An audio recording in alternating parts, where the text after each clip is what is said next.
Yakun H. I'm a tutor here at Wyzant, and I would love to help you address your question.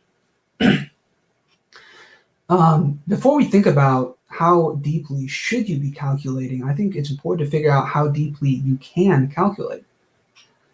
And it's important to understand three different values and the relationship among those values mathematically. The three values that are important for calculation is the number of moves that you consider in each turn. So in the first turn, you look at the initial board position, you think of how many candidate moves. You might think of one.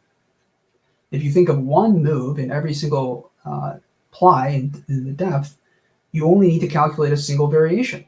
And generally, it's going to be the best case scenario. Now, an expert player would tell you that's not necessarily a good idea because you might not be able to immediately see what the best move is, and you need to consider possibly 2 or 3 moves in order to figure out which one's the best. So if you consider, let's say, for example, 3 moves in each ply, and let's say you calculate one depth. So you just look at the 3 best moves from this initial board position, the total number of variations that you need to consider, and thus your variation capacity requirement is 3. If you calculate 2 depth, which means I think of 3 moves that I can play, and for each of those moves, I think of 3 possible replies by the opponent, then you need to consider 9 total variation capacity. Now, of course, this is assuming that there's no transposition. Let's say you go 3 depth, okay? So 3 moves by me, 3 replies for each of those moves by the opponent, and then 3 moves by me in response to each of those replies by the opponent. So it'd be 9 times 3, and that's 27. And let's say we want to go to 5 depth or 9 depth to get to really large numbers, or we want to change the number of moves that we consider per ply, and we use this formula. Moves per ply raised to the power of the depth, and that's going to tell you how many total variations you need to consider.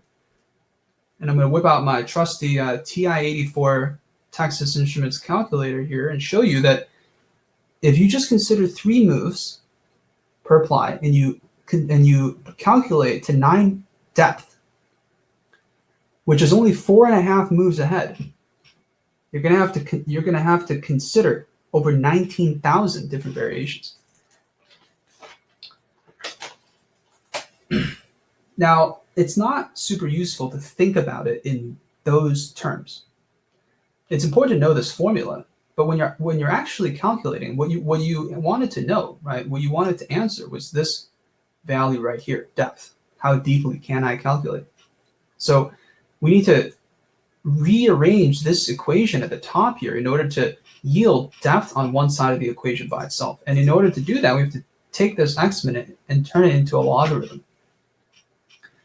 And the logarithm essentially is the log of, and we use base as the number of moves that we consider per ply. So if you want to change this number, you're going to have to change the base of the log. And then variation capacity, so the log base of your variation capacity, and that's going to tell you the depth. Now, in order to determine your variation capacity, you can essentially try to memorize a game.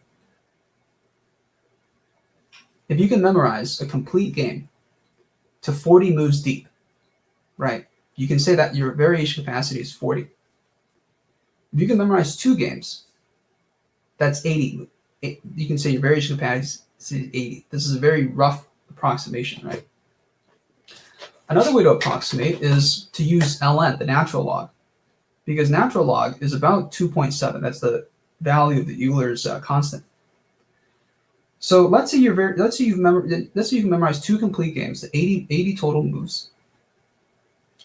Actually, 2 complete games would be about 160 moves, because it's going to be 40 moves from each side, right? So we can take ln of 160, and what we get is a depth of 5. So if you can memorize 2 complete games, you should be able to calculate 2.5 moves ahead.